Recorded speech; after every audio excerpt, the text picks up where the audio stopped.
బ్రహ్మ సంహిత 37వ శ్లోకంలో ఉన్నాం మనం. ఇప్పటికి 2 సార్లు వీటి గురించి చెప్పుకున్న ఇదే శ్లోకం గురించి ఇది 3వసారి చెప్పుకోవడం ఈ శ్లోకం గురించి. ఎందుకంటే భాష్యం చాలా పెద్దగా ఉంది. వైకుంఠధామమున అవతారిని ఆశ్రయించి ఎట్టి వాత్సల్య రసము ఉండదు అంటే ఏంటి? వైకుంఠంలో ఎవరుంటారు? నారాయణుడు. అక్కడ అవతారి అంటే ఎవరు? నారాయణుడు. ఆయన నుంచే అవతారాలన్నీ వస్తూ ఉంటాయని, అంటే ముఖ్యంగా శ్రీ వైష్ణవులు వాళ్ళు విష్ణువే మూలం అని చెప్తూ ఉంటారు. అయితే మరి మనం గౌడీ వైష్ణవులు కృష్ణుడే మూలం అంటారు. కాబట్టి ఈ చిన్న విషయంలో పెద్ద గొడవ పడడం లేదు. నాదే సత్యం, నాదే నిజమని ఒకరికొకరు పోట్లాడుకోవడం అనేది అవసరం లేదు. ఎందుకంటే విష్ణువు మరియు కృష్ణుడు ఇద్దరు కూడా శ్రీల ప్రభుపాద మనకు చెప్తూనే ఉంటారు ఏమని? విష్ణుతత్వం అని. అందరూ విష్ణుతత్వమే. కాబట్టి అందులో ఏదో పోట్లాడుకునే విషయం, గొడవపడాల్సిన విషయం ఏమీ లేదు. వైష్ణవులు అవ్వడమే చాలా గొప్ప విషయం కలియుగంలో. అంటే నిష్ట కలిగిన వైష్ణవులు. ఊరికే వైష్ణవులు కృష్ణుని నేను అంగీకరిస్తాననే వాళ్ళు చాలామంది ఉండొచ్చు. కానీ పద్ధతి ప్రకారం హరినామం చేస్తూ ఆయన భక్తులైన వాళ్ళు చాలా అరుదు. కాబట్టి అక్కడ వైకుంఠంలో ఏముండదు? వాత్సల్యం ఉండదట. ఎందుకని? అక్కడ అందరూ దాసులు మాత్రమే, దాస్యమే ప్రధానంగా ఉంటుంది. కాబట్టి అక్కడ వాత్సల్యం కాదు కదా, సఖ్యం కూడా కనపడదు. కానీ పరమ మాధుర్యమయమైన గోలోకం నందు అట్టి వాత్సల్య రసము యొక్క మూల భావాభిమానం మాత్రం ఉండదు.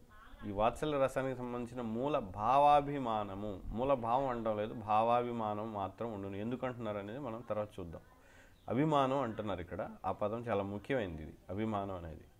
కాబట్టి అక్కడ అన్ని అభిమానంగానే ఉంటే కానీ నిజంగా అది జరగదు. అందుకని చెప్తున్నారు. అక్కడ నంద యశోదలు ఉందురు. నంద యశోద మహారాజులు అక్కడ కూడా ఉంటారు. ఎక్కడ? గోలోకంలో. ఇక్కడ మనం గుర్తుంచుకోవాల్సిన పదాలు 2 ముఖ్యమైనవి. ఏమిటంటే గోలోకం అంటే ఆధ్యాత్మిక ప్రపంచంలో ఉండేటువంటి వైకుంఠ లోకాల్లో ఒకనొకటి. గోకులం అంటే ఎప్పుడైతే ఇక్కడ గోకులం అని వస్తుందో అది భూమి మీద ఉన్నటువంటి ప్రదేశం. ఈ రెండింటి మధ్య తేడా అది, అంతే. కానీ 2 ఒకటే. గోలోకం యొక్క విస్తరించినటువంటి ప్రదేశమే ఈ గోకులం కూడా. అది మనం అర్థం చేసుకోవాలి. కానీ ఇది త్వరగా అర్థం కాదు. ఇదేంటి మరి మధ్యలో అక్కడెక్కడో గోలోకం ఉంటే ఇక్కడ గోకులం ఉంటే మధ్యలో ఎన్నో లోకాలు ఉన్నాయి, విశ్వం ఉంది, విరజా నది ఉంది, కారణోదక సాయి విష్ణువు వీళ్ళందరూ ఉన్నారు. అక్కడి నుంచి ఇక్కడ దాకా ఎలా విస్తరించింది అంటే అది అచింత్యమైన గుణం. మధ్యలో ఏమీ లేకపోయినా కూడా విస్తరించింది. ఏది? గోలోకం ఇక్కడ గోకులం వరకు విస్తరించి ఉంది. కాబట్టి 2 ఒకటే. ఇది అచింత్యమైనది. ఇది మన ఏదైతే సిద్ధాంతంలో ఉంది ఏంటది? అచింత్య భేదం. కానీ జన్మ అనున్నది ఇక్కడ నందం యశోదులు ఇద్దరు ఉన్నారు. కానీ జన్మ అనున్నది ఉండదు. ఎక్కడ? గోలోకం. ఏ జన్మ ఉండదు? కృష్ణుడికి ఉండదు, లేదా ఇతరులు ఎవరికి కూడా జన్మ అనేది లేదు అక్కడ. కానీ జన్మ అన్నది ఉండదు. జన్మ లేని కారణమున నంద యశోదలకు పితృమాతృత్వాది భావములు వాస్తవముగా ఉండవు. ఇక్కడ ఏమంటున్నారు? జన్మ అనేది లేదు, ఎవరికి? కృష్ణుడికి అక్కడ లేదు. కానీ పితృమాతృత్వం అంటే నందమహారాజు నేను తండ్రి అని, యశోదామాత తల్లి అని భావాలు ఏవైతే ఉన్నాయో వాస్తవంగా ఉండవు. కానీ అభిమానం మాత్రమే ఉంటుంది. అభిమానం అంటే ఇది నిజమైంది కాదు. అభిమానం అంటే నంద యశోదలు ఇద్దరు కృష్ణుడిని వాళ్ళ యొక్క సొంత కొడుకులాగా భావిస్తూ ఉంటారు. అదే అభిమానం అంటే. ఆ విధంగా భావించడాన్ని ఇక్కడ అభిమానం అనే పదం ద్వారా చెప్తున్నారు. కాబట్టి అది గుర్తుంచుకోవాలి, అభిమానం అనేది. కానీ అభిమానం మాత్రమే ఉంటుంది. ఉదాహరణకు జయతి జననివాసో దేవకీ జన్మవాద. ఇది శ్రీమద్ భాగవతం 10వ స్కందం 90వ అధ్యాయం 48వ శ్లోకంలో ఉన్నాయి. మోదహ మున్నగునవి ఇలాంటివన్నీ కూడా ఏదైతే ఉన్నాయో, అనగా శాశ్వత అభిమానము స్థిరముగా ఉండటం వలన వాత్సల్య రస సిద్ధి కలుగును. శాశ్వత అభిమానం ఏంటి? ఇక్కడ అభిమానం అంటే ఏమిటి? ఇక్కడ ఉదాహరణలో కృష్ణుడు నా యొక్క కొడుకు అనేటువంటి అభిమానం అంటే భావన అనే భావన స్థిరంగా ఉండడం. అభిమానం అంటే భావన స్థిరంగా ఉండడం వలన వాత్సల్య రస సిద్ధి కలుగుతుంది. అంటే ఏమవుతుంది? కృష్ణుడు నా కొడుకు అని అనుకోవడం వలన ఏమవుతుంది? వాత్సల్య అనేది రసాన్ని వాళ్ళు అనుభవిస్తూ ఉంటారు. ఎవరు అనుభవిస్తారు? భక్తులు. ఏమని? కృష్ణుడు నా యొక్క కొడుకు అనేటువంటి భావనలో ఆ దివ్యమైన రసాన్ని, ఆనందాన్ని అనుభవిస్తారు. ఇక్కడ మనకి ఏదైతే ఈ ప్రపంచంలో నిజంగా ఒక కొడుకుని చూసి తల్లిదండ్రులు ఏ విధంగా ఆనందిస్తారు, ఇదంతా కూడా వికృతమైంది మరియు దుఃఖభరితమైంది. నిజమైన ఆనందం అందులో లేదు, కానీ ఉన్నదని జీవులు అనుకుంటుంటారు. ఇక్కడ నా కొడుకు పెళ్ళైంది, నా కొడుకు ఇదేందని చెప్పుకుంటూ ఒక రకమైన భ్రమిత సుఖాన్ని అనుభవిస్తారు. కానీ అది నిజంగా ఆధ్యాత్మిక ప్రపంచంలో అనుభవించవచ్చు, అది ఇక్కడ చెప్పేది. అట్లే మధుర రసం నందలి ఉపపతి లేక ఉపపత్ని యొక్క శాశ్వత అభిమానము దోషము కాదు, శాస్త్ర విరుద్ధము కాదు. మనం చెప్పుకున్నాం నిన్న, పతి, ఉపపతి, ఉపపత్ని అనే 2 పదాలు. ఉపపతి అంటే ఒక స్త్రీకి అక్రమ సంబంధంగా, అంటే భౌతిక దృష్టితో చూస్తే అక్రమ సంబంధంతో ఉన్న వేరొక భర్త. అదేవిధంగా ఉపపత్ని అంటే ఒక పురుషుడికి అక్రమ సంబంధం ద్వారా ఉన్న మరొక భార్య. ఇవి శాశ్వత అభిమానము దోషము కాదు. ఎక్కడ మధుర రసంలో కృష్ణుడితో కానీ ఇలాంటివి ఉంటే అక్కడ ఎటువంటి దోషం లేదు, అది శాస్త్ర విరుద్ధం కూడా కాదు. కానీ ఇక్కడ ఉన్న భూమి మీద ఉన్న ప్రజలందరూ దీన్ని ఎలా చూస్తారు? భౌతిక దృష్టితోనే చూస్తారు. అంటే నేను ఒక పురుషుణ్ణి, నా భార్య ఒక స్త్రీ, మేము భార్యాభర్తలం. అంటే ఇది భౌతిక బుద్ధి, అంటే దేహం అనే భావనలో చూడడం వలన, అదే దృష్టితోటి కృష్ణుడిని మరియు కృష్ణుడితో ఉన్న గోపికలను చూడడం వలన ఏమవుతుంది? ఇదంతా శాస్త్ర విరుద్ధం, అధర్మం, అన్యాయము, కృష్ణుడికి కామం ఎక్కువ, ఈ విధమైన మాటలన్నీ వస్తూ ఉంటాయి. గోలోకం నందలి గోలోకవాసి వ్రజభూమి యందు ప్రకటింపబడినప్పుడు పైన తెలుపబడిన 2 అహంభావములు భౌతిక జగత్తు యొక్క ప్రాపంచిక దృష్టిలో కొద్దో గొప్ప వాస్తవముగా గోచరించును. కాబట్టి గోలోకం నందలి గోలోకవాసి వ్రజభూమితో ఎప్పుడైతే వస్తారో, ఏది ఉపపత్ని, ఉపపతి అనే భావాలు ఇవన్నీ కొద్దిగా మనకి కనపడుతూ ఉంటాయి. ఎక్కడ? ఈ గోకులంలో, గోలోకంలో ఉండేవి ఇక్కడ కూడా కనపడుతూ ఉంటాయి. గోలోకము మరియు గోకులం మధ్య గల భేదము ఇంత మాత్రమే. కాబట్టి ఈ రెండింటి మధ్య భేదం ఈ కొద్దిగానే. ఏంటి? ఇక్కడ ఉన్నది చూసి జనులు ఇలా అనుకుంటారు, అక్కడ అది శాస్త్ర విరుద్ధంగా ఎవరో ఆలోచించరు, అది కృష్ణుడికి ఆనందాన్ని ఇస్తుంది, ఇక్కడ కూడా ఆనందిస్తుంది. కానీ ఇక్కడ ఎవరైతే భౌతిక భావనలో, ఇంద్రియ భోగ ప్రవృత్తిలో లేదా కామ క్రోధ మదమాత్సర్యాలతో ఉంటారో వాళ్ళకి ఇవి సాధారణమైనవిగా కనపడుతూ ఉంటాయి. అదే తేడా. వాత్సల్య రసములో నంద యశోదుల తల్లిదండ్రులగుట చేత వారి అభిమానము కృష్ణ జన్మాది లీలలందు మిక్కిలి స్థూలముగా ప్రకటితమగు. కాబట్టి నంద యశోదులు ఏ రసంలో ఉన్నారు? అభిమానం ఏ విధంగా ఉంది? పుత్రుడనే అభిమానం పెరగడం వలన, వాత్సల్య రసంలో ఉండడం వలన, కృష్ణుడు పుట్టడం, ఇవన్నీ కూడా వాళ్ళకి చాలా ఆనందాన్ని ఇస్తూ ఉంటాయి. ఇంకా అవి మాకు చెందినవే అని అనుకుంటూ ఉంటారు. అంటే కృష్ణుడు మావాడు కాబట్టి మా అబ్బాయికి మేము చేస్తున్నాం అని మిక్కిలి స్థూలంగా అనిపిస్తూ ఉంటుంది వాళ్ళకి. శృంగార రసం నందు గోపికలు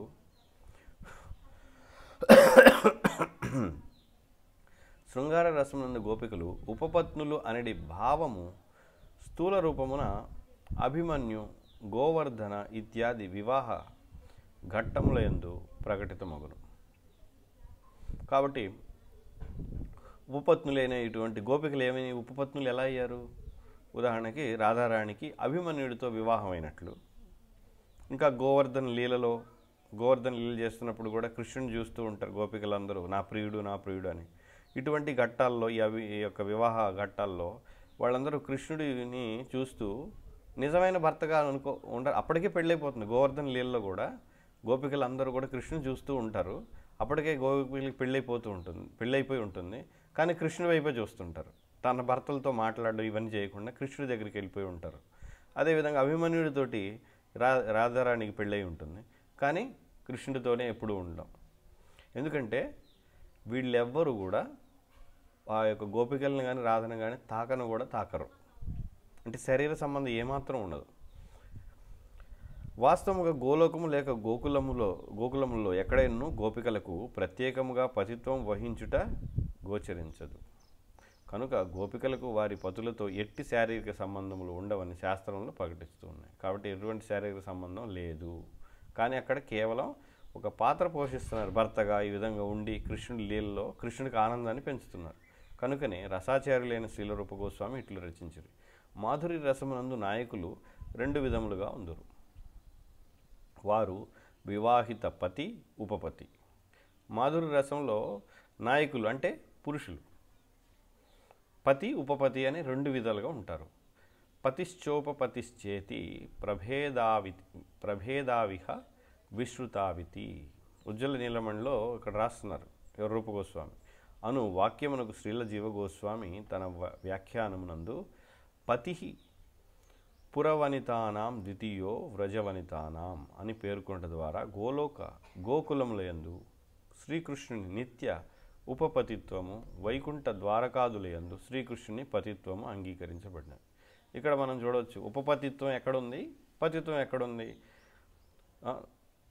గోలోకం రెండిటిలో కూడా కృష్ణుడు ఉపపతిత్వంగా, అంటే అక్రమ సంబంధం ఉన్నట్లుగా భార్య, అంటే ఇతరుల భార్యతో సంబంధం ఉన్నట్లుగా కనపడుతూ ఉంటుంది. అదే వైకుంఠంలో లక్ష్మీదేవితో నారాయణుడు, ద్వారకలో 16,108 మంది భార్యలతో కృష్ణుడు నేరుగా పతిలాగా అక్కడ మనకి కనబడుతూ ఉంటారు. గోలోకనాథుడు గోకులనాథుడు అయిన శ్రీకృష్ణుని యందు ఉపపతి లక్షణములు సంపూర్ణముగా గోచరించును. కాబట్టి గోకులనాథుడైన కృష్ణుని యందు ఉపపతి లక్షణాలు సంపూర్ణంగా ఉంటాయి. అంటే ఒక ఇతరుల భార్యతో ఏ విధంగా ఒక పురుషుడు వ్యవహరిస్తాడో ఆ వ్యవహార లక్షణాలన్నీ కూడా కృష్ణుడిలో సంపూర్ణంగా ఉంటాయంట. అంటే ఇక్కడ దీని అర్థం ఏంటి, ఇక్కడ ఉన్న పురుషుల్లో సంపూర్ణమైన ఆ లక్షణాలు లేవు, ఇతరుల భార్యలతో సంబంధం ఉన్న, అందుకే వీళ్ళు పట్టుబడిపోతుంటారు అనమాట. కానీ కృష్ణుడిలో సంపూర్ణంగా ఉండడం వలన ఎవరికి దొరకకుండా ఉండగలడు.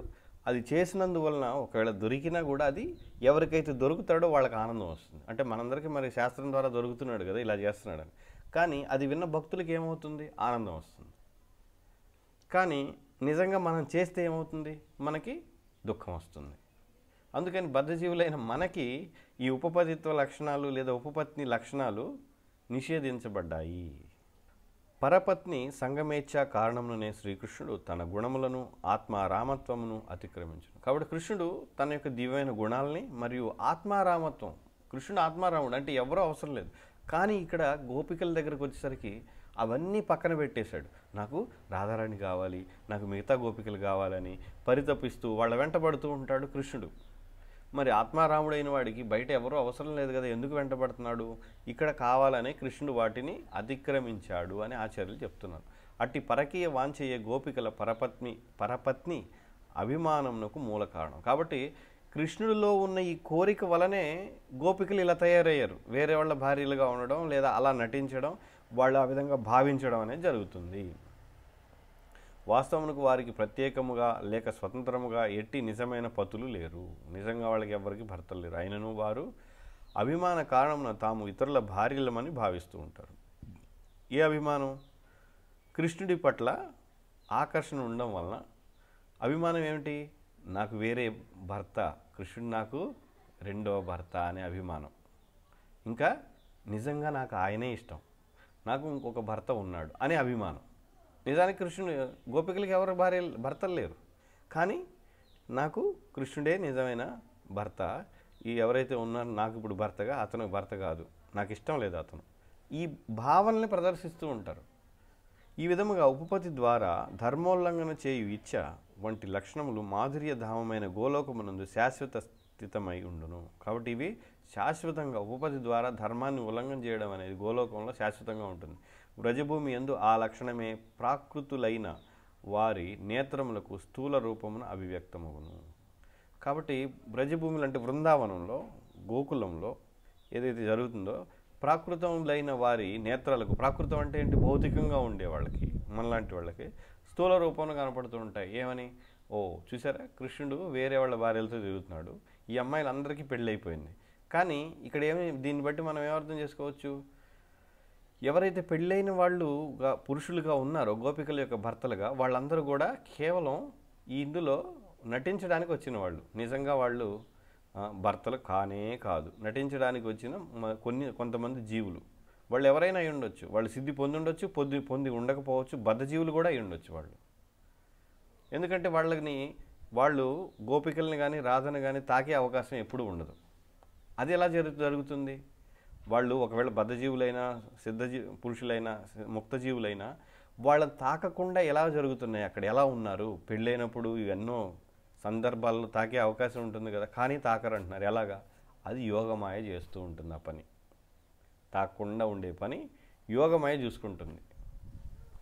గోలోకం నందు పరకీయ మరియు స్వకీయమైన రసములలో అచింత్యములైన భేదభావములు కలవు. కాబట్టి ఇక్కడ గోలోకంలో స్వకీయ పరకీయ, స్వకీయ పరకీయ అంటే మనం ఇప్పటికే చెప్పుకున్నాం. ఏంటి స్వకీయ అంటే తనకి భార్యగా ఉన్నప్పుడు ఉండే రసం, పరకీయ అంటే ఇతరుల భార్యలుగా ఉన్నప్పుడు కృష్ణుడికి వాళ్ళతో ఉండే సంబంధం.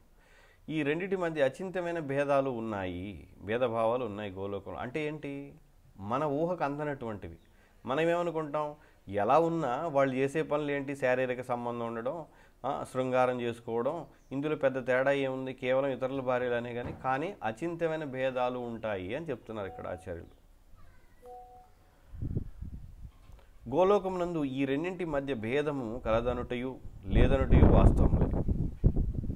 ఇక్కడ ఇంకొక ముఖ్యమైన వాక్యం చెప్తున్నారు. ఏంటి? గోలోకంలో రెండింటి మధ్య భేదాలు ఉన్నాయి అంటున్నారు, లేదంటున్నారు. రెండు వాస్తవమే అంటున్నారు. అదే మన యొక్క తత్వం. ఏంటి? అచింత్య భేదాభేద, భేదము అభేదం. భేదం ఉందంటే రెండు తేడా ఉందని, అభేదం అంటే తేడా లేదని. ఏమిటది అచింత్య భేదాభేదం?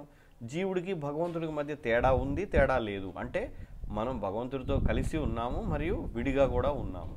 కలిసి ఏ విధంగా ఉన్నాం? అంశలుగా ఉన్నాం. విడిగా ఎలా ఉన్నాం? మనం జీవులు అణువుగా ఉంటాం, ఆయన పరమాత్మ విభువుగా అనంతంగా ఉంటాడు.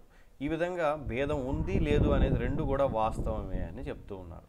పరకీయ సారము స్వకీయ నివృత్తి. పరకీయ సారం అంటే ఏంటి? అంటే పరకీయ భావం ఎవరిలో అయితే ఉంటుందో వాళ్ళలో స్వకీయ నివృత్తి, స్వకీయం అనేది ఉండదు పూర్తిగా. అంటే కృష్ణుడు నాకు అంటే ధర్మబద్ధంగా నేను వివాహం ఆడిన భర్త నాకు కాదు అనేది పరకీయ సారం. అదేవిధంగా కృష్ణుడు కూడా అంతే, ఈ అమ్మాయి నా యొక్క భార్య కాదు, కానీ నేను ఈ అమ్మాయితో నేను ప్రేమలో ఉన్నాను అనేది స్వకీయ పరకీయ సారం. స్వకీయ సారము పరకీయ నివృత్తి. మరి స్వకీయ సారం అంటే పరకీయ, కృష్ణుడు నావాడే, నా యొక్క భర్తే. అదేవిధంగా కృష్ణుడు కూడా ఈ రుక్మిణి సత్యభామ వీళ్ళు నా యొక్క భార్యలు అనేటువంటి ఈ యొక్క స్వకీయ భావంలో ఉంటారు. నివృత్తి రూపమున స్వరూప శక్తి యందు రమించుట. వాళ్ళు స్వరూప శక్తితోటి ఈ విధమైన భావనలో వాళ్ళు ఉంటారు. అనగా వివాహాది రహితముగా భోగించుట. వివాహ విధి అనగా వివాహ విధి రహితముగా భోగించుట. ఏది వివాహ విధి రహితంగా భోగించడం? ఏది? పరకీయ రసం, స్వకీయం కాదు. స్వకీయంలో వివాహం ఉంటుంది, ఖచ్చితంగా ఉంటుంది స్వకీయ భావంలో. పరకీయ భావంలో వివాహం ఉండదు. అక్కడ ఈ రెండు భావములు ఒక రసముగా ఏర్పడును. ఏ రెండు? స్వకీయ పరకీయ. అట్టి రసము ఆ రెండిటితో కలిసి ఉండును. ఈ రెండు కలిసి ఒక రసంగా ఏర్పడి ఆ రసం రెండింటితో కలిసి ఉండే స్వకీయ పరకీయ భావాలతోటి. ఈ రెండింటిని ఎవరు అనుభవిస్తున్నారు? కృష్ణుడు అనుభవిస్తాడు. కానీ ఒకే వ్యక్తి స్వకీయ పరకీయ. కానీ గోపికలకు కానీ అక్కడ ఉన్న జీవులకి ఏదో ఒక రసంలోనే వాళ్ళు కృష్ణుడితో సంబంధం కలిగి ఉంటారు. ఈ రసానుభూతి గోకులమునందుండును. అంతరమేమనగా అది భౌతిక జగత్తులోని వారికి భిన్నములుగా గోచరించును. కాబట్టి ఈ రెండు కూడా గోకులంలో ఉంటాయి, కానీ భౌతికంగా ఉన్న మనకి మాత్రమే రెండు భిన్నంగా కనపడతాయి. ఎందుకని? కృష్ణుడి దృష్టిలో అందరూ జీవులందరూ ఆయన యొక్క అంశలే. కాబట్టి ఎవరితో అయినా ఆయన భోగించవచ్చు, ఎలా అయినా భోగించవచ్చు, ఆయనకి ఒకటే. కానీ మనకి భిన్నంగా ఇది స్వకీయం, ఇది పరకీయం అని మనం చూస్తాం. కారణం ఏంటంటే మన దగ్గర ధర్మం అనేది ఒకటి ఉంది. వివాహం చేసుకుంటే వివాహం ద్వారా చేసే భోగం అనేది ధర్మమైంది, వివాహం లేకుండా చేసే భోగం అనేది ధర్మ విరుద్ధమైనది, అన్యాయం, అక్రమం, పాపం అనేది. కాబట్టి మనకి భేదం కనపడుతుంది. గోలోక నాయకుడైన గోవిందుని యందు ధర్మాధర్మ శూన్యమైన పతిత్వము మరియు ఉపపతిత్వము రెండు నిర్మల రూపంలోనే ఉంటాయి. ధర్మాధర్మానికి శూన్యం. ఎందుకు? ధర్మం ఏంటి, అధర్మం ఏంటి అనేది కృష్ణుడికి అసలు అవసరమే లేదు, పట్టించుకోని అవసరం కూడా లేదు. ఎందుకని? ఆయన అంతటికీ నాథుడైన ఆయన ఏది చేస్తే అదే ధర్మం. కాబట్టి ఆయనకి వీటితో సంబంధం లేదు. ఎందుకని? ఈ సృష్టిలోని అన్నింటినీ భోగించడానికి ఆయనకు అర్హత ఉంది, కానీ మనకే లేదు. కాబట్టి ఏ జీవితో ఎలాగైనా భార్యలాగా, లేదంటే వాళ్ళకి కొడుకులాగా, లేదంటే వాళ్ళకి అక్రమ సంబంధంతో ఉన్న భర్తలాగా ఎలా అయినా ఉండొచ్చు కృష్ణుడు. ఈ స్థితియే గోకుల నాయకుని యందు గోచరించును. కానీ యోగమాయ ప్రభావంచే దాని అనుభూతిలో భేదములు ఉండవు. యోగమాయ ప్రభావం వలన కృష్ణుడికి ఎలా ఉంటుంది? భేదం కనపడుతుంది. అంటే రుక్మిణి సత్యభావంతో ఉంటే ఒక విధమైన ఆనందం, రాధారాణి గోపికలతో ఉంటే కృష్ణుడికి ఇంకొక విధమైన ఆనందం. యోగమాయచే ప్రకటితమైనది పరమసత్యము, చిచ్చక్తి ప్రకటమగుటచే పరమసత్యము. కనుక పరకీయ భావమును కూడా అదే విధముగా పరమ సత్యము అని ఎవరైనా వాదించినచో దోషరహిత రసాస్వాదనకు అనురూపమైన అభిమానమునకు ప్రభావముగా ఏర్పడవచ్చును. కాబట్టి ఏంటి, పరకీయ భావం కూడా అదేవిధంగా పరమ సత్యం అని ఎవరైనా వాదించినట్లయితే అప్పుడు అంటే మనం కృష్ణుడి సత్యం అంటున్నాం, కానీ పరకీయ భావం ఇవన్నీ సత్యంగా ఎవరైతే చూడరో వాళ్ళకి ఉన్నట్లు అర్థం కాదు. అది కూడా పరమ సత్యంగా అంగీకరిస్తేనే అప్పుడు దానికి అనురూపమైన అభిమానానికి ప్రభావానికి గురి కావచ్చు. ఎవరైతే అంగీకరిస్తారో వాళ్ళకి ఏమవుతుంది, వాళ్ళు అటువంటి రసంలోకి ప్రవేశించడానికి అర్హత ఉంటుంది. మనం దాన్ని అధర్మంగా చూసినట్లయితే మనం అటువంటి భావనని ఎప్పుడు పొందలేం. ఎందుకనగా ఆ సత్యమునకు ఆధారం కలదు. ఇది ఆచార్యులు చెప్పడమే ఆధారం. కానీ జడబుద్ధికి హేయముగా ప్రతీతమగునది అపరాధమగును. అంటే హేయంగా అంటే చాలా నీచమైనదిగా ప్రతీతం అవ్వడం అంటే అనిపించడం. మన జడబుద్ధికి అంటే భౌతిక బుద్ధికి ఇది నీచమైన కార్యంగా అనిపిస్తే అప్పుడేమవుతుంది, అపరాధమగును. ఎందుకని, అక్కడ ఉన్నది ఎవరు, సాధారణ జీవులైతే అపరాధం కాదు, అక్కడ ఉంది కృష్ణుడు కాబట్టి అపరాధం అవుతుంది. ఎందుకంటే కృష్ణుడు భగవంతుడు, ఆయనకి తెలియంది ఏమీ లేదు. అదేవిధంగా ఆయన ఏ జీవిని అన్యాయం చేయడు కనుక ఎవరితోటి అంటే వాళ్ళని హింసించి భోగించడం అనేది లేదు. కేవలం ఆయన భోగించడం ద్వారా ఆయన ఎవరితో భోగిస్తాడో ఆ జీవులకు కూడా ఆనందం వస్తుంది. అది ఇక్కడ రహస్యం. కనుకనే శుద్ధ చిజ్జగత్తునందు అట్లుండును. వాస్తవంగా శ్రీపాద జీవగోస్వామి సిద్ధాంతము సరి అయినది. ఏంటి ఆయన చెప్తున్నారు, ఇదంతా కూడా దివ్యమైనది. అట్లే ప్రతిపక్ష సిద్ధాంతము కూడా అచింత్య రూపమున సరి అయింది. ప్రతిపక్షానికి ఏంటి, ఇది దివ్యమైంది కాదు అని. అంటే జీవుల దృష్టిలో, బద్ధ జీవుల దృష్టిలో అది ఎలా ఉంటుంది, అది ఇది సరైంది కాదు, అది అధర్మంగా అని. అంటే అది సరైందని ఎందుకు అంటున్నారంటే మన దృష్టికి అది అంతే, అది అధర్మంగానే మనకు కనపడుతుంది. కానీ స్వకీయ మరియు పరకీయ వాద ప్రతివాదములు కేవలము శబ్దజాలముతో నిండిన మిథ్యావాదములే. కనుక మన దృష్టిలోనే స్వకీయ పరకీయ, కృష్ణుడికి స్వకీయ పరకీయలు ఏమి లేవు. కాబట్టి ఇదంతా కూడా శబ్దజాలం అంటే మాటల గారడితో ఉన్న మిథ్యావాదాలే అంటున్నారు. శ్రీపాద జీవగోస్వామియు ఇతరులు చేసిన వ్యాఖ్యలను నిష్పక్షపాతముగా పరిశీలించి నిర్ణయించు వారికి వాస్తవముగా ఎట్టి సంశయాత్మక వివాదములు ఏర్పడవు. కాబట్టి ఆచార్యులు చెప్పిన దృష్టితో మనం చూస్తే ఇందులో ఎటువంటి వివాదాలు లేవు. భగవాను నిజభక్తునకు సత్యజ్ఞాన విషయములో పక్ష ప్రతిపక్ష భేదములు తావుండదు. నిజమైన భక్తులకి ఏంటి, పక్ష ప్రతిపక్షం అంటే కృష్ణుడు సరైనవాడు, కృష్ణుడు కాడు అనేటువంటి భేదం ఏమీ లేదు. అంతా కూడా పరమసత్యమే. కానీ వాళ్ళు వ్యతిరేకంగా వెళ్ళడం అనేది ఉండదు. అయినను వారి వాగ్వివాదముల యందు నిగూఢత్వము తొలగిపోదు. కాబట్టి జనాలు వాగ్వాదం జరుగుతూనే ఉంటుంది, అది అందులో ఉన్న రహస్యం అనేది తొలగిపోదు. ఎందుకని, వాళ్ళంతా బద్ధజీవులైన వాళ్ళే ఈ విధంగా పోట్లాడుకుంటూ ఉంటారు. భౌతిక బుద్ధి గల వారిలో శుద్ధ భక్తికి తావుండదు. భౌతిక బుద్ధి ఉన్న వాళ్ళకి శుద్ధ భక్తి కలగదు. కనుకనే వారికి శుద్ధ భక్తులలో నెలకొన్న ప్రేమ కలహ భావములకు సమాధానము దొరకనందున వారు పక్ష విపక్షగత దోషములను భక్తులపై ఆరోపించదు. ఇక్కడ ఈ విషయాన్ని అర్థం చేసుకోవాలి. ఏంటి, ప్రేమ కలహ భావములకు ఎవరిలో, శుద్ధ భక్తుల్లో. అంటే శుద్ధ భక్తులు ఎవరు, గోపికలు, వీళ్ళందరూ. మరి కృష్ణుడు కొన్నిసార్లు గోపికలతో కలహిస్తూ ఉంటాడు, కొన్నిసార్లు ఇష్టపడుతూ ప్రేమను చేస్తూ ఉంటాడు. అదేవిధంగా గోప బాలులతో కూడా ఆ విధంగా ప్రేమ కలహాలు ఇవన్నీ కూడా కనబడుతూ ఉంటాయి. కాబట్టి సాధారణమైన శుద్ధ భక్తులు కాని వాళ్ళకి ఇది అర్థం కాదు. ఇది విపక్ష దోషములను భక్తులపై ఆరోపిస్తారు. అంటే ఏంటి, ఈ భక్తుడు ఇలా ఎందుకు చేశాడు, ఆ భక్తుడు అలా ఎందుకు చేశాడు అని సామాన్య దృష్టితో ఉన్న వాళ్ళు ఆరోపిస్తూ ఉంటారు. రాస పంచాధ్యాయి అందలి, రాస పంచాధ్యాయి అంటే రాసలీలకు సంబంధించినటువంటి పంచ అంటే 5 అధ్యాయాలు ఉన్నాయి. ఇది 10వ స్కందంలో. గోపీనాం తత్పతీనాం చ, శ్రీమద్ భాగవతం 10వ స్కందం 33వ అధ్యాయంలో.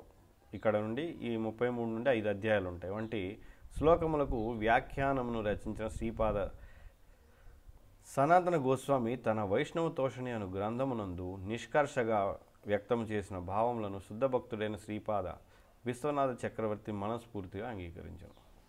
అంటే ఈ 5 అధ్యాయాలకి సంబంధించి మనకి ఆచార్యులైనటువంటి ఎవరు, సనాతన గోస్వామి రాశారు వైష్ణవ తోషణ అనే గ్రంథం. దాన్ని విశ్వనాథ చక్రవర్తి ఠాకూరు పూర్తిగా దివ్యమైందని అంగీకరించారు. గోలోకాదులను గూర్చియు అందలి దివ్యలీలను గూర్చియు ఏదైనా వివాదము తలెత్తినప్పుడు శ్రీమాన్ మహాప్రభువు మరియు ఆయన సహచరులైన గోస్వాముల ముఖపద్మం నుండి వెలువడిన ఉపదేశములను స్మరించడం ఉచితం. కాబట్టి మనం ఈ 5 అధ్యాయాల్లో భాగవతంలో కానీ ఇంకెక్కడైనా కానీ కృష్ణుడు మరియు గోపికల మధ్య జరిగే వ్యవహారాలు మనకి తప్పుగా అనిపించిన మూలంగా ఏది తీసుకోవాలి, ఆచార్యులు ఏదైతే చెప్పారో దాన్ని మనం మూలంగా పరిగణించి దాన్ని దివ్యమైనదిగానే పరిగణించాలి, అంగీకరించాలి. పరమసత్యము సర్వదా భౌతిక విశేషాతీతం. పరమసత్యం అంటే కృష్ణుడు లేదా కృష్ణుడి యొక్క లోకం. ఇవన్నీ కూడా భౌతిక విశేషాతీతం అంటే భౌతికమైన గుణాలు ఏవైనా అందులో ఉండవు, అనగా సర్వదా ఆధ్యాత్మిక వైవిధ్యములతో సంపన్నమైనదే పరమసత్యం. అది ఎన్నడూ నిర్విశేషం కాదు, అందులో ఏం విశేషం లేకుండా కేవలం ఒక జ్యోతి అని ఏదైతే మాయావాదులు నిరాకారవాదులు చెప్పినట్లు కూడా ఉండదు. అది దివ్యరసము. విభావ, అనుభావ, సాత్విక భావ, వ్యభిచారి భావములు అని 4 వైవిధ్యములను కలిగి ఉండను. ఇవి 4 వైవిధ్యాలను, విభావ, అనుభావ, సాత్విక, వ్యభిచారి భావములు అనే 4 వైవిధ్యాలను కలిగి ఉంటాయి. ఏవి ఇక్కడ మనం ఒకటి అర్థం చేసుకోవాలి. ఏది గోలోకంలో ఉండేటువంటి భావాలు, కృష్ణుడి పట్ల భక్తులకు ఉండే భావాలు, ఈ ఏదైతే ఉందో ఆ దివ్యరసము వైవిధ్యం ఎలా ఉంటుంది? విభావ, అనుభావ, సాత్విక భావ, వ్యభిచారి భావ. ఇందులో మనం గమనించినట్లయితే ఇక్కడ ఒక పదం సాధారణంగా అన్నింటిలో ఉంది. ఏంటది? భావ. అంటే ఇక్కడ మనం భక్తిలోని దశలు తెలుసుకోవాలి. మొదట శ్రద్ధ, సాధుసంగ. అంటే శ్రద్ధ అంటే మొదట భక్తి పట్ల మనం భక్తి చేయాలని, కృష్ణుని పట్ల ఆసక్తి రావడం, భక్తులతో కలవాలనిపించడం, నామం చేయాలనిపించడం శ్రద్ధ. ఆ శ్రద్ధ వచ్చిన తర్వాత సాధుసంగం అంటే సాధువులతో కలుస్తాం, అంటే భక్తులతో కలిసి కీర్తన చేయడం, వాళ్ళ నుంచి వినడం, ప్రసాదం తీసుకోవడం, కలిసి యాత్రలు చేయడం, వినడం, ఈ విధంగా సాధుసంగం. తర్వాత వాళ్ళతో కలిసి నాకు భజన క్రియ అంటే జపం చేయడం మొదలు పెడతాం, వినడం, ఇవన్నీ భజన క్రియ. తర్వాత ఏమవుతుంది? మనలోని అనర్థాలు తొలగిపోతాయి. ఈ అనర్థాలు తొలగిపోయిన తర్వాత నిష్ట వస్తుంది, అంటే ఇక స్థిరంగా సాధన చేయడం మొదలు. తర్వాత రుచి వస్తుంది. ఈ రుచి ఎప్పుడైతే కృష్ణుని నామం పట్ల రుచి వచ్చిన తర్వాత ఇంకా చేయాలనే ఆసక్తి పెరుగుతుంది. రుచి తర్వాత ఆసక్తి, తర్వాత భావస్థితి.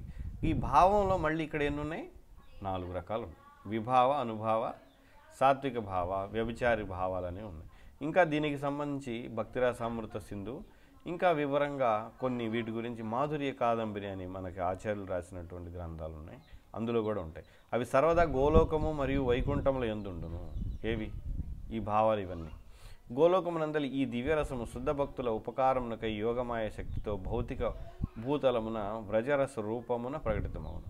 కాబట్టి గోలోకంలో ఉన్నదే గోకులంలో కూడా మళ్ళీ అది మనకి కనబడుతుంది. గోకుల రసమునందు వ్యక్తమగు అన్ని వైవిధ్యములు గోలోక రసమునందును నిశ్చయముగా వచ్చింది. కాబట్టి గోకులంలో ఏదైతే బృందావనంలో మనకు కనపడతాయి అవన్నీ కూడా గోలోకంలో ఖచ్చితంగా ఉన్నాయి. గోలోకంలో లేనివి ఇక్కడ కనపడేవి ఏమీ లేవు. ఉదాహరణకు ఉపపతిత్వము మరియు ఉపపత్నితత్వములు, అంటే ఉపపతి మరియు ఉపపత్ని అనే ఏదైతే తత్వాలు ఉన్నాయో అవి యొక్క విభేదములు, విభిన్న వ్యక్తులు, భూమి, జలము, నదులు, పర్వతములు, గృహద్వారములు, లలిత నికుంజములు, గోవులు మున్నగు గోకుల లక్షణములన్నీను క్రమముగా వైవిధ్యములతో ఉపయుక్తమైన రసరీతులతో గోకులమునందును దర్శనమిచ్చింది. ఇక్కడ ఏవైతే కనబడుతున్నాయో అవన్నీ కూడా గోలోకంలో కూడా కనబడుతూ ఉంటాయి. విశేషమేమనగా గోలోకవాసులకు సంబంధించిన విషయమున భౌతిక బుద్ధి కలిగిన మానవుల జడత్వము అక్కడ గోచరింపదు. కాబట్టి ఇక్కడ ఏదైతే భౌతిక బుద్ధి ఉన్నటువంటి జడత్వం కలిగినటువంటి మానవుల బుద్ధి గోలోకంలో ఉండదు. వివిధ వ్రజలీల అనుభూతి యోగ్యతా భేదములను అనుసరించి గోలోక దర్శనము వివిధ రకాలుగా స్ఫురించును. కాబట్టి మనం మన యొక్క స్థాయిని బట్టి వివిధ రకాలుగా మనకి దర్శనం ఇస్తూ ఉంటుంది. మన భక్తి యొక్క స్థాయిని బట్టి, ముఖ్యంగా భావస్థాయి దాటిన తర్వాత మన యొక్క స్థితిని బట్టి రకరకాల అనుభూతులు ప్రతి జీవికి కలుగుతాయి. ఎవరికి కలుగుతాయి? శుద్ధి పొందిన వాళ్ళకి. అంతేగాని బద్ధజీవులు అందరికీ ఏదో ఒక అనుభూతి ఖచ్చితంగా ఉంటుంది అనేది లేదు. కాకపోతే అందరికీ ఒక అనుభూతి ఉండొచ్చు. ఏమిటి? నామం చేయడం ద్వారా ఒక ప్రశాంతంగా ఉండడం, ఈ యొక్క దుఃఖం అనేది లేకపోవడం అనేది అందరికీ కలుగుతుంది. కానీ కృష్ణుడి సంబంధంలో ఉండే అనుభూతులు అనేవి అందరికీ ఒకే విధంగా ఉండవు. కనుక అట్టివారు గోలోక లీలల్లో ఏవి జడములు మరియు ఏవి శుద్ధములో స్పష్టముగా ఎరుగజాలరు. ఎవరైతే పూర్తిగా శుద్ధి పొంది ఉండరో వాళ్ళకి ఏవి జడములు, ఏవి దివ్యమైనవో, ఏవి శుద్ధమో అర్థం కాదు. భక్తి అనేది నేత్రముల యందు ప్రేమ అనేది అంజనం అంటే కాటుక యొక్క ఆధిక్యమును అనుసరించి పరమ సత్యము స్వయముగా స్ఫురించును. అంటే భక్తి అనే నేత్రాలు, మనకి భక్తి అనేది కళ్ళు అయితే అందులో ప్రేమ అనేది కాటుక ఉంటే, భక్తి అనేటువంటి కళ్ళకి ప్రేమ అనేది కాటుక ఏర్పడినప్పుడు అంటే ఏంటి, భక్తి చేయగా చేయగా చేయగా కొన్ని రోజులకి ప్రేమ వస్తుంది. అంటే కళ్ళు ఉన్నంత మాత్రమే వెంటనే వాటికి కాటుక దొరకాలని లేదు. ఆ కాటుక ఎప్పటికో దొరుకుతుంది. దొరికినప్పుడు పెట్టుకుంటే అప్పుడు కళ్ళు అందంగా కనపడతాయి. అదేవిధంగా ఇక్కడ భక్తి చేస్తూ ఉన్నప్పుడు ఆ భక్తి ఎప్పుడు అందంగా ఉంటుంది, ఆనందాన్ని ఎప్పుడు ఇస్తుందంటే ప్రేమ అనేది మనకు లభించినప్పుడు, అది పెట్టుకున్నప్పుడు ఆనందాన్ని అనేది వస్తుంది. కానీ ఆ ప్రేమ లభించడం అనేది ఈ భక్తుడి యొక్క, సాధకుడి యొక్క సాధన పైన మరియు కృష్ణుడి కృపపైన ఆధారపడి ఉంటుంది. కనుక ఎవరికి ఆధ్యాత్మిక జ్ఞానము పెంపొందింపజాలని మనోకల్పనల వలన ఎట్టి ప్రయోజనం చేకూరదు. కాబట్టి ఆధ్యాత్మిక జ్ఞానం పెంపొందించినటువంటి మానసిక కల్పనలు మనం చేస్తే వాటి వలన ఏం ప్రయోజనం లేదు. ఎందుకనగా గోలోకం యొక్క యథార్థ జ్ఞానము అచింత్యము. ఇది ముఖ్యం అన్నమాట, ముఖ్యమైన పదం. కాబట్టి ఈ పదాన్ని ఆధారంగా చేసుకొని నేనేం చెప్తానంటే, గోలోకం యొక్క యథార్థ జ్ఞానం అచింత్యం కనుక మనం ఇక్కడ ఎంతసేపు ఎన్ని ప్రశ్నలు వేసినా ఈ మట్టి బుర్రతోటి, అంటే భౌతికమైన బుద్ధితోటి అడిగే ప్రశ్నలు ఇక్కడ అడుగుతాం. అది ఎలా ఉంటుంది, అక్కడ మరి అక్కడ రాత్రి ఉంటుందా, అక్కడ పగలు ఉంటుందా, అక్కడ అమావాస్య ఉంటుందా, అక్కడ చీకటి పడితే కనపడదు కదా, అక్కడ సూర్యుడు లేకపోతే ఎలా బ్రతుకుతారు, మళ్ళీ అక్కడికి పళ్ళు కాయలు వస్తాయా, మనలాగా చపాతీ రోటీలు దొరుకుతాయా, అసలు మనం చెప్పలేము. అదంతా అచింత్యం. అక్కడ ఎలా ఉంటుంది, మరి అక్కడ కూడా వంట ఉంటుందా, మరి రాధారాణి వంట చేస్తున్నారంటారు. మరి వంట చేయాల్సిన అవసరం ఏంటి, మనం చాలా సినిమాల్లో ఇక్కడ కూడా చూస్తాం కదా, హోమ్ పట్టు అంటే అన్ని పదార్థాలు రెడీ అయ్యి ఉంటున్నాయి, మరి రాధారాణి అక్కడ ఎందుకు వంట చేస్తుంది, ఆమె కూడా హోమ్ పట్టు అని ఏదో ఇంకా మంత్రం చదివేసేయచ్చు కదా, మరి ఎందుకు ఆమె వంట చేస్తుంది, అక్కడ చేయాల్సిన అవసరం లేదు కదా, అందరికీ మూలం వాళ్లే కదా, ఎన్ని మంత్రాలు లేవు వాళ్ళ దగ్గర, ఏదో మంత్రం అంటే అన్నీ వచ్చేస్తాయి కదా. కాబట్టి ఇది అచింత్యము. ఏది, గోలోకం యొక్క యథార్థ జ్ఞానం అచింత్యం. మనం ఎంత భక్తి చేసినా, ఇక్కడ మనం బ్రహ్మ సంహిత ఇప్పటివరకు విన్నా ఇదంతా కూడా మనకి చాలామందికి, మనలో చాలామందికి ఇదంతా విన్నా కూడా మళ్ళీ ప్రశ్నగానే ఉంటుంది, ఎలాగ ఇది అని అనిపిస్తుంది. కాబట్టి ఆ ప్రశ్న అలా పక్కన పెట్టేసి మనం మన యొక్క నామం, హరినామం చేస్తూ ఉంటే ఎప్పటికో కృష్ణుడి కృప, ప్రత్యేక కృప ఉంటే, అది మనకు చెప్తున్నారు కదా, ఉంటే మనకు అది అర్థమవుతుంది అంటున్నారు. తర్కము ద్వారా ఆ అచింత్య తత్వం నెరుగుటకు ప్రయత్నించుట పొట్టు నుండి నూనె పిండుట కొరకై పరిశ్రమించుట వలె నిరర్ధకము, నిష్ఫలము. అంటే మనం చూసినట్లయితే మీరు గోధుమలు కానీ, బియ్యం కానీ, బార్లీ కానీ ఏదైనా దానిపైన ఉన్న పొట్టు నుండి నూనె రాదు. కానీ ఆ పొట్టు తీసిన తర్వాత ఉన్న గింజలోంచి నూనెని బయటకు లాగొచ్చు. ఆ గింజ పై భాగంలో మనం ఏదైతే తౌడని గేదెలకు వాటికి వీటికి వేస్తుంటాం, తౌడని అంటే మిల్లులో వాటిని పాలిష్ చేస్తారు. ఆ పాలిష్ చేయగా రైస్ బ్రాన్ ఆయిల్ అని ఇప్పుడు కూడా చాలామంది బయట, అంటే ఏంటి, బియ్యపు పైనుండే పొరలోంచి ఒక రకమైన నూనె వస్తుంది. కాబట్టి అదే ఏ విధమైన గింజలో అయినా పైనుంచి నూనె వస్తుంది. మీరు కావాలంటే మినుములు ఏవైనా తీసుకోండి, ఒక రకమైన చాలా స్వల్పంగా ఆ గింజని బట్టి, దాని పద్ధతిని బట్టి ఎక్కువ తక్కువ నూనెలు ఉంటాయి, కానీ ప్రతి దాంట్లో ఉంటుంది ఆ నూనె. నిజానికి మనకి రుచి అనేది ఆ నూనె ద్వారానే వస్తుంది. ప్రతి దానిలో కూడా, ప్రతి వస్తువులో, ముఖ్యంగా ధాన్యాలు, వీటిలో ఆ రుచి అనేది ఆ నూనె ద్వారానే ప్రత్యేకమైన రుచి ఇవన్నీ ఏర్పడుతూ ఉంటాయి.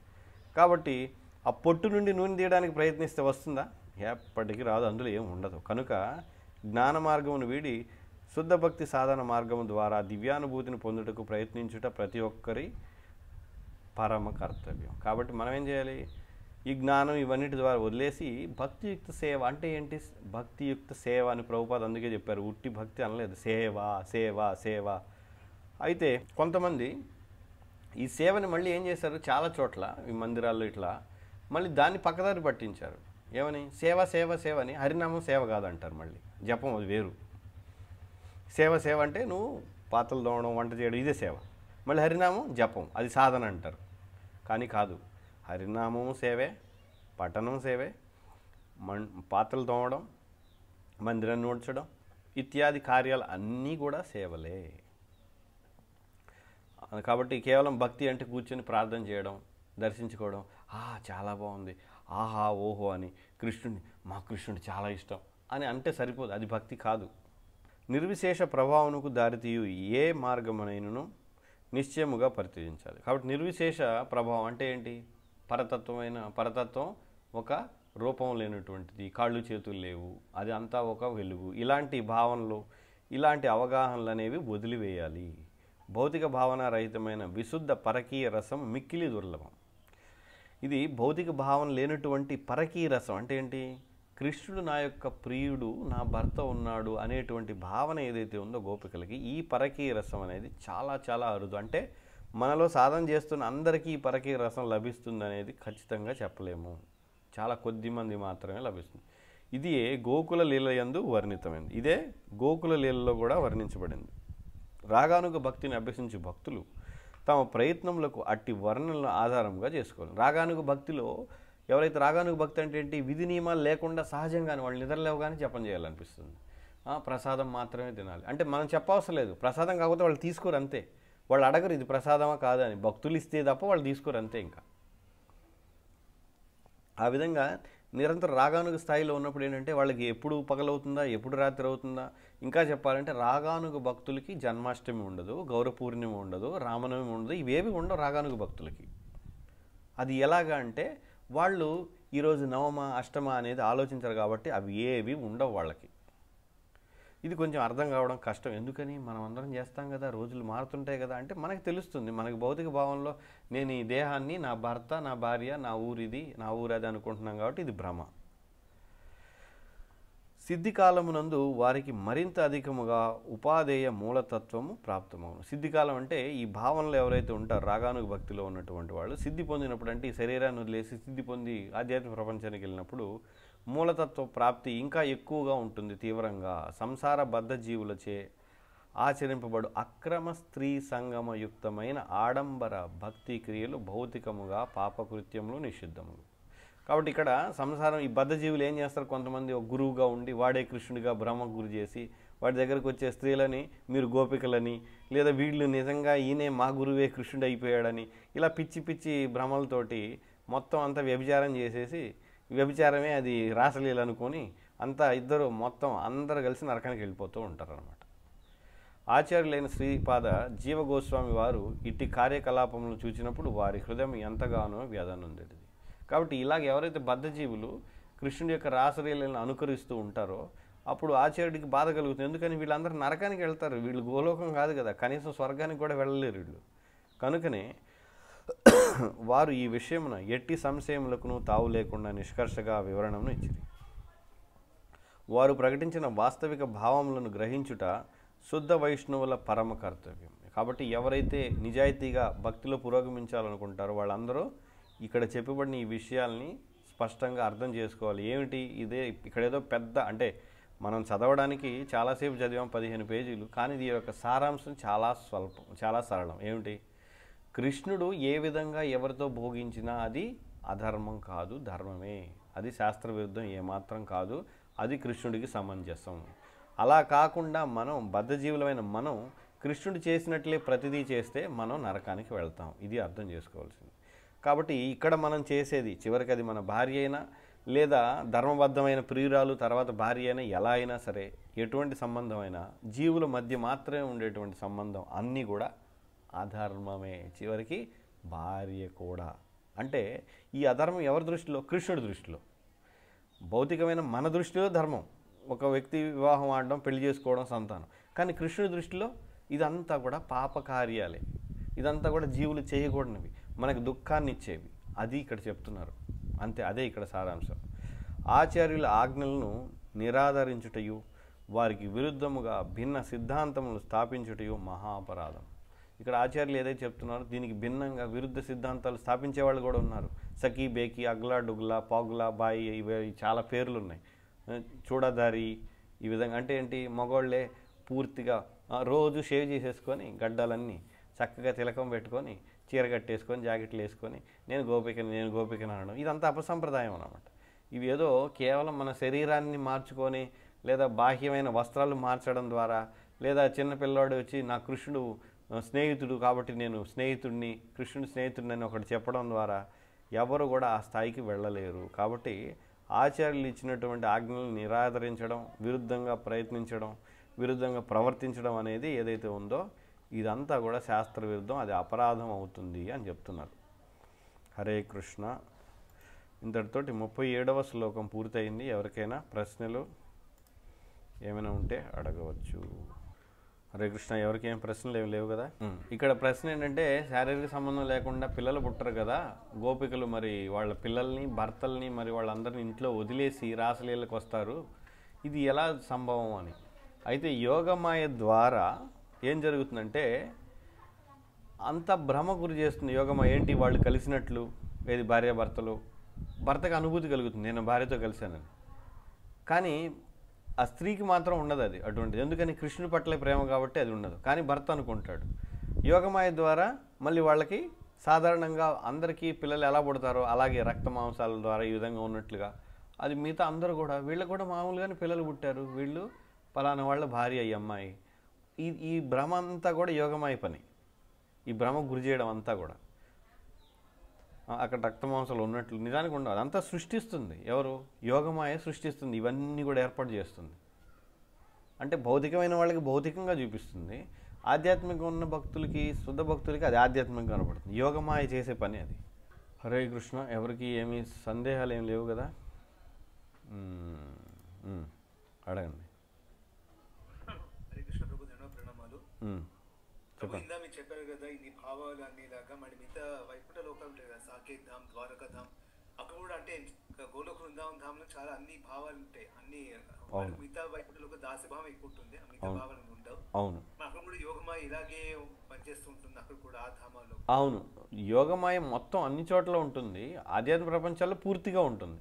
కానీ భౌతిక ప్రపంచంలో యోగమాయ కొద్ది ప్రదేశానికి పరిమితమై ఉంటుంది. ఉదాహరణకి గోకులానికి పరిమితమై ఉంటుంది యోగమాయ. ఎందుకంటే మిగతా అందరూ బద్ధజీవులు కాబట్టి వాళ్ళంతా మహామాయ అధీనంలో, మనం అందరం ఉంటాం బయట బద్ధజీవులు కామక్రోధాలతోటి. యోగమాయ కేవలం ఆ గోకులంలో మాత్రమే ఉంటుంది. అదేవిధంగా ఈ అయోధ్య, ద్వారక, పూరి, ఈ ధామాలు ఏవైతే ఉన్నాయో వైకుంఠ లోకాలు, అక్కడంతా కూడా గోలోకంతో సహా అక్కడ కూడా యోగమాయ పనిచేస్తూనే ఉంటుంది. ఆ యోగమాయ వల్లనే కదా గోపికలకి పెళ్లి కాకపోయినా, ఎవరు భర్తలు లేకపోయినా యోగమాయ వల్లనే వాళ్ళు నాకు పెళ్ళయింది అనుకుంటున్నారు. అంటే మన ప్రభుపాద చెప్తుంటారు కదా ప్రభు, ఇట్లా మనం భగవంతుడికి చెందిన వాళ్ళం కానీ ఆయన్ని వదిలేసి మనం ఇలా భౌతిక జగత్తులోకి వచ్చాము అని. అవును. కానీ అందరూ గోలోకంలో ఉంటారు కదా ప్రభు. అంటే మరి బద్ధ జీవులు ఎక్కడి నుంచి వచ్చినట్టు ప్రభు? వాళ్ళు దానం నుంచి పడిపోయిన వాళ్ళ లేకపోతే? బద్ధజీవులు అందరూ భగవంతుడి నుంచి వచ్చారన్నారు కానీ కేవలం అందరూ గోలోకమని ఎక్కడ చెప్పలేదుగా. కాబట్టి వైకుంఠం నుంచి వచ్చిన జీవులు ఇక్కడ ఉండొచ్చు, లేదా గోలోకండం నుంచి పతనం అయి ఉండొచ్చు, అక్కడి నుంచి పడిపోయి ఉండొచ్చు, ఎక్కడి నుంచి అయినా మనం వచ్చి ఉండొచ్చు. కానీ ఇప్పుడు ఈ సాధన చేయడం ద్వారా, అంటే కృష్ణ చైతన్య ఈ సంప్రదాయంలో ప్రవేశించడం ద్వారా మనం అందరం ఖచ్చితంగా మన భావానికి తగ్గట్టే వెళ్తాం. అంటే అర్థం ఏంటి? ఖచ్చితంగా గోలోకం అందరికీ ఏం లేదు, అది కూడా అర్థం చేసుకోవాలి. మన భావం కృష్ణుడి పట్ల గౌరవంగా సేవ చేసే భావమే ఉంటే అప్పుడు వైకుంఠానికి వెళ్తాం. అలా కాకుండా మనకి కృష్ణుడి పట్ల సఖ్యవాత్సల్యం ఉంటే గోలోకం వెళ్తాం అంతే. ఎందుకంటే కృష్ణుడు చాలా వైకుంఠ లోకాల్లో కూడా కృష్ణుడు ఉన్నాడు. మన ఉదాహరణకి వేణుగోపాల స్వామిని ఇప్పుడు చాలా మందిరాల్లో చతుర్భుజ రూపంలో ఉన్న నారాయణుడే వేణుగోపాల స్వామి. మరి ఆయన కూడా వేణువులాగా కృష్ణుడిలాగానే ఉంటాడు, కనపడతాడు. మరి అక్కడికి కూడా వెళ్ళొచ్చు మనం. స్వకీయ రసాన్ని పరకీయ రసాన్ని రెండింటిని ఆస్వాదిస్తున్నాను కూడా ఉంది కదా. అవును అవును. స్వకీయ రసాన్ని ఎలా ఆస్వాదిస్తారు ప్రభు? అంటే చిన్న అబ్బాయి పిల్ల అబ్బాయి అనుకుంటాం కదా. అవును. కిషోరావస్థ అంటే సుమారుగా 16 ఏళ్ల వయసులో అదంతా కూడా గోలోకంలో ఉంటుంది. స్వకీయ రసం కృష్ణుడు ఎలా ఆనందిస్తాడంటే ద్వారకా ధామం ఉంది కదా మళ్ళీ విడిగా, అక్కడ ఇంకా వయసు పెరిగిన వాళ్ళలాగా స్వకీయ రసాన్ని అనుభవిస్తున్నాడు. రుక్మిణి, సత్యభామ ఇత్యాదిగా ఉన్న భార్యలు, ఇంకా అక్కడ చాలామంది, ఈ 16,000 మంది కాకుండా ఇంకా అక్కడ చాలామంది కృష్ణుడికి భార్యలుగా వ్యవహరిస్తూ ఉంటారు. ఎక్కడ? ద్వారకా ధామంలో. అక్కడ స్వకీయ రసాన్ని అనుభవిస్తాడు. అంటే ఈ గోలోకంలో అయితే స్వకీయ రసం ఉండదా ప్రభు మరి? ఉండదు, గోలోకంలో లేదు. కానీ మనకి ఆచార్యులు ఏం చెప్తున్నారు, గోలోకంలోనే కొన్ని భాగాలు ఉంటాయండి. అంటే ఈ రసాన్ని అనుభవించేది, అదేవిధంగా మిగతా స్వకీయం, దాన్ని కొన్ని చోట్ల మనకి వేరే వేరే వైకుంఠ లోకాలకు కూడా చెప్తున్నారు కదా మనకి. అంటే గోలోకంలో మధురధామం కూడా ఉంటుందండి. ఎందుకని? మనం చూసినట్లయితే బృందావనం, మధుర పక్కపక్కనే ఉంటాయి. అక్కడ గోలోకంలో మధుర కూడా ఉంటుంది. ఎందుకని? అదే వయసులో కదా ఇక్కడ కృష్ణుడు లీలలు చేసింది. మధుర కూడా వెళ్ళాడు కదా కిషోరావస్థలోనే. అలా కాబట్టి ఇది ఏంటంటే మన యొక్క బుద్ధికి అందదు. అందుకే కదా ఇందాక చెప్పారు ఏంటి, మన బుద్ధితోటి వీటన్నిటిని అర్థం చేసుకోవడానికి ప్రయత్నిస్తే అందదు. హరే కృష్ణ. ఇంకా ఇక్కడ దీనికి సంబంధించి ఇంకా కొన్ని ప్రశ్నలు ఉండొచ్చు, అవి మనకి పూర్తి అవ్వలేదు బ్రహ్మ సంహిత, ఇంకా అందులో కూడా కొన్ని వివరాలు ఇంకా వస్తాయి మనకి. ఇంకా ఎవరికి ఏం ప్రశ్నలు లేవు కదా?